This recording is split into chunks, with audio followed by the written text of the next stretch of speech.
tracteur baye babanda ba travaux ya kolongola ba immondice na kati ya rivière oyoyo. Alors tracteur eyaki esali une première fois et longoli ba salité belé ba ke na ba salité no surtout ba bwaki na ba poubelle place comme si tu étais en train de manipuler. C'était l'occupé peut-être là. C'était l'occupé.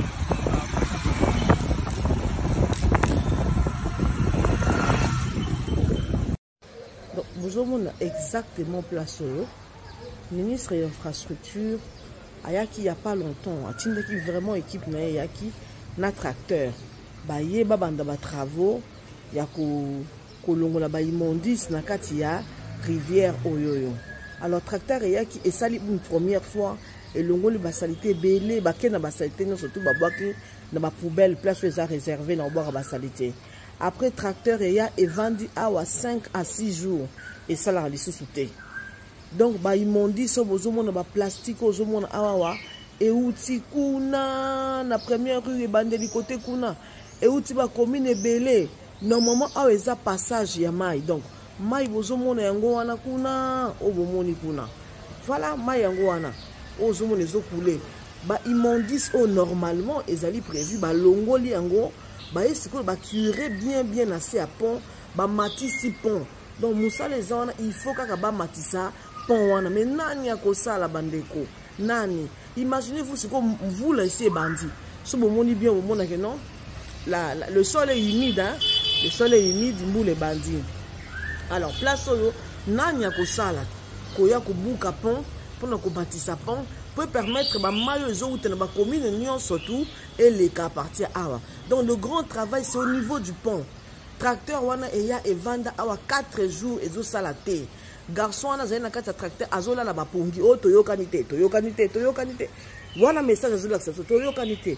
Donc population azoe beloka ko salate bazo banga ce qu'il vous là où l'équipe makasi mingi qu'est-ce qui va nous arriver bazo banga o teta mususu toko inonder mais toko inonder tozo lancer ba sonner d'alarme madame Sumina tala non au niveau tracteur ayé au nom du ministre des infrastructures ayé pour ça et combien wa et ça dit mukolo moko donc kaka bat bakei allez musala pe et sibi bota non au niveau ya ba plastique o ezana sapon wana sapon hein pon wana eza normalement censé à kolekisa mai mais salité eleki ba pas vami tout que kangama na kati il faut soit babuki pont ba matisi c'est pour soulager la population.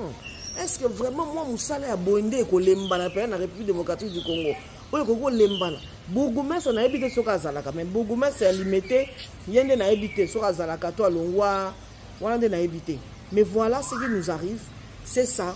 Musala o ceux qui salamité et que ba vula makasi koleka eye batu bakokufa place wana parce que inondation mo que salamra ya makasi ça emporte tout pression mai emporte tout sur le passage et ça ka question ba ye bakanga mutema na ba million eli mo wana bouye kaka bobu ki pon bo matisi hein chef de l'état peut bino musala mais aidez le chef que chacun fasse son travail ezanini. Tout comme ce ministre de la Justice, c'est par rapport à ce qu'il fait. Faites de travaux à impact rapide qui concerne la population. Oh, et Mati déjà, vous imaginez troisième vous là. Et Zalandeni.